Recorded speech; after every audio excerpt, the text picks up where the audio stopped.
What's happening, party people? Welcome to my Throwback Thursday edition of a timing belt job. This is part 2.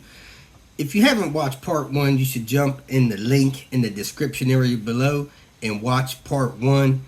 In this video, I'm kind of putting everything back together. Now there's 3, I think, very useful tips that you want to be aware of when doing this job, especially if you're doing the water pump. 1, there's a tip in there that shows you how to position everything to get the water pump out and in and clean that surface area good. There's a link in the description area for that tip. 2, when you're installing the timing belt, it's a little bit tricky getting all the slack out of the timing belt because the belt will be jumping the teeth on the bottom of the crank. There's a tip video linked in the description area for that, so you don't be struggling with the belt jumping that crank. Basically what I do, I put a piece of vacuum line under there to hold that belt in place. I wedge it in between this dampener down there and the belt to keep the belt pressed against the lower crank. Or you can put a screwdriver or something in there. The big thing is that you remove that before you try to start the engine, and you should do that anyway because you got to roll the engine over to make sure you don't have any valve contact before you go trying to start the engine. The last thing is if the cam moves while you have the belt off, because I don't use a cam locking tool.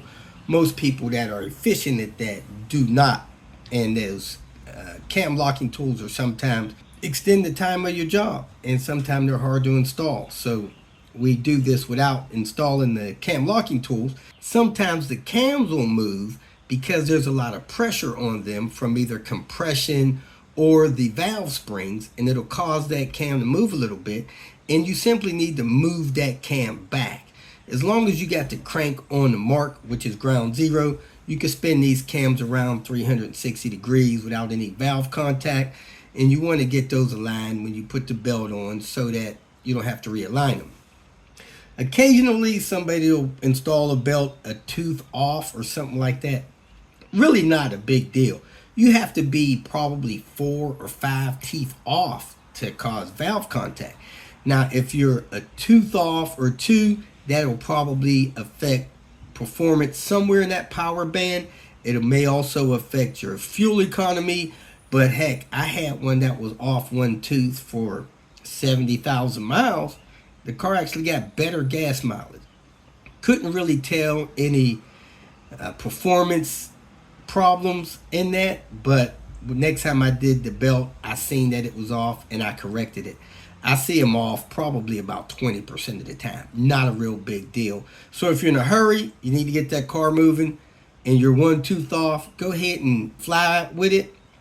And when you come back and have time to correct it, come back and correct it. Not a real big deal. Man, I've seen these timing belt jobs jump as high as almost $1,400 on some of these dealerships, and sheesh, I don't know what you equate that to an hour, because an experienced mechanic can do this job in an hour, including the water pump. I've done it once myself, hour 15 minutes, and I don't know why they have to charge so much, but you do save a lot of money doing this job yourself. So if you want to help me out, you could go in my comment section or something like that and send me a donation.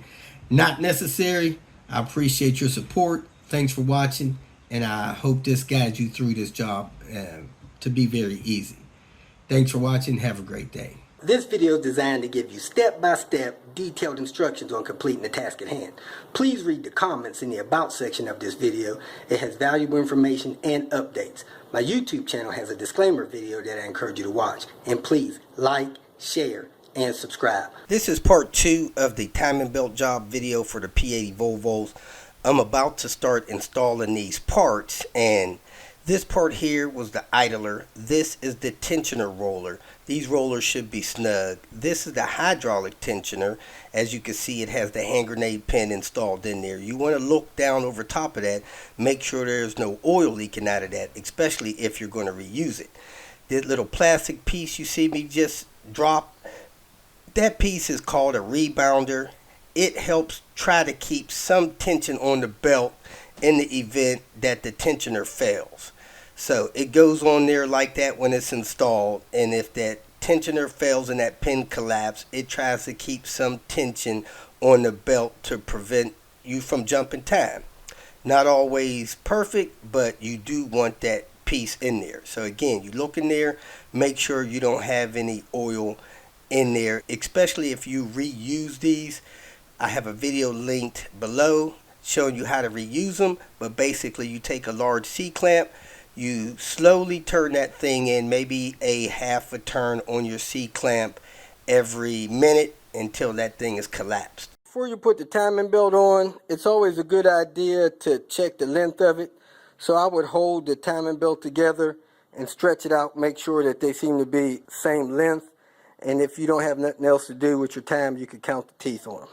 If you wrap the old belt around the new belt, it should come up a couple teeth short because you're wrapping it around the new one. I have detailed information about the timing belt that you should have for this job linked in the description area of this video, and there's some information in part 1. I got about 5 turns in 30 minutes on this tensioner.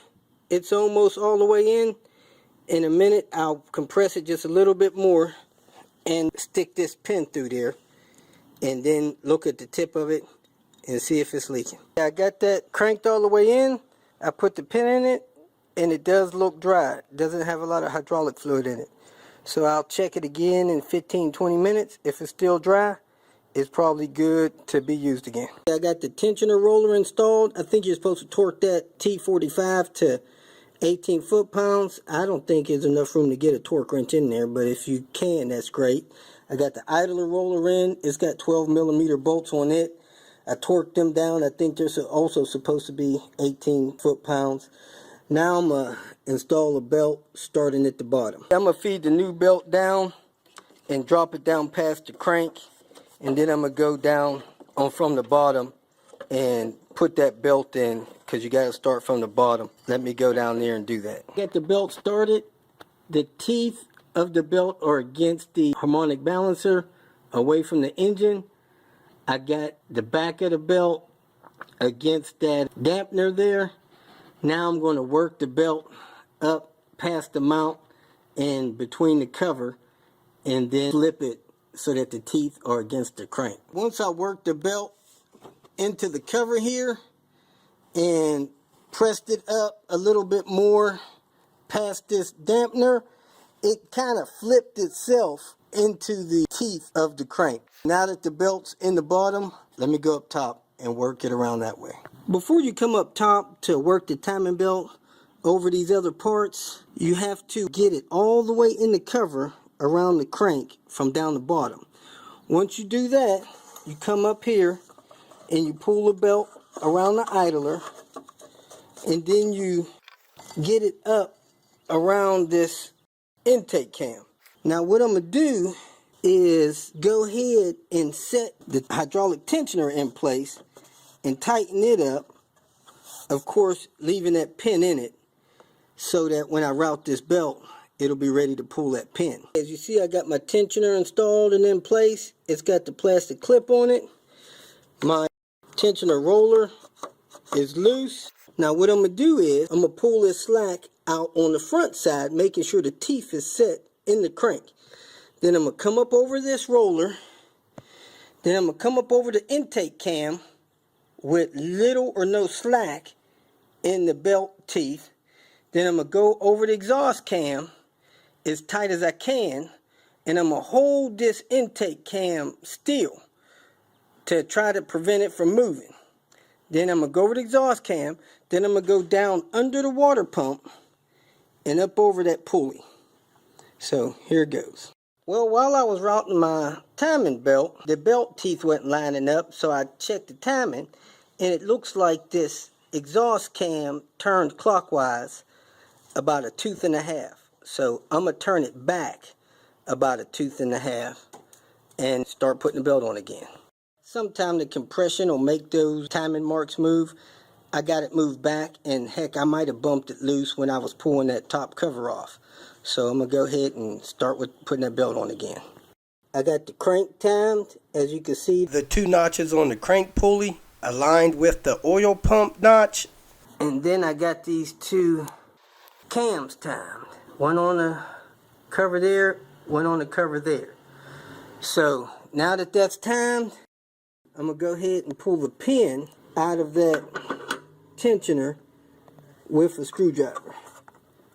When I pull that out, it's going to take the slack out of the belt.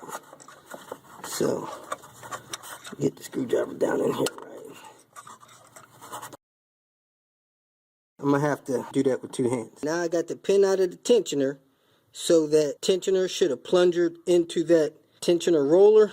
And my timing marks are still on. So now I'm going to turn the motor over 2 complete revolutions, which is probably 4 revolutions of the crank, just to make sure that this timing is still lined up, and then I could start the motor after that. I turn the motor over 2 full times. I line my timing marks back up there, and my timing mark on my crank is still lined up down there. So the next thing I'm going to do is secure this top timing belt cover with the 2 10mm bolts and the fuel line bracket. Okay, I got the top cover on. Now I'm going to go ahead and put this bracket back on the front of the serpentine belt. Next thing I'm going to do is put the coolant bottle back. So I'm going to go ahead and plug in the low level sensor and then snap the coolant bottle into place. I got those screws back on the cover. Like I said, don't tighten those down. Just snug them down. They shank out. Now I got the dampener cover in place. I'm going to go ahead and tighten down those 2 10mm bolts. And then I'm going to close up this side panel over here and put that bolt in. I got the cover on. I'm going to go ahead and hook up this air intake for this ECU box. Now I'm going to clear everything out of the motor compartment, all these tools and stuff, and I'm going to fire the motor up and watch to make sure that the timing belt is going to track straight on the rollers and everything. I got the bracket on and tight. I just tighten them down real tight. Don't tighten them too tight. You don't want to strip any thread. I think the proper torque might be 18 foot-pounds. I start out by going under the crank, then I come under the air conditioner compressor. From there, I take it from the crank around this tensioner, then I come up and over the power steering, and then I loop it down and hold it by this idler, and then I take it from the air conditioner compressor over the alternator, and then I slide it over the stationary idler there. Now I'm going to go ahead and drop the tool in here and take this tension off of it and remove that pin, and the serpentine belt will be installed. Okay, here comes the start. Say a quick prayer if you need to. Hit the starter. Car fired right up. The idle settled in back by 1,000. Walk out here and see where this timing belt is tracking. Seems to be tracking right on the edge of those rollers, which is great. You don't want it hanging off the end of anything. So, car's running, pin is out of that tensioner, we're good to go. I'm going to go ahead and put the cover on the front of the timing belt and lower the car off the jacks and put the wheel on.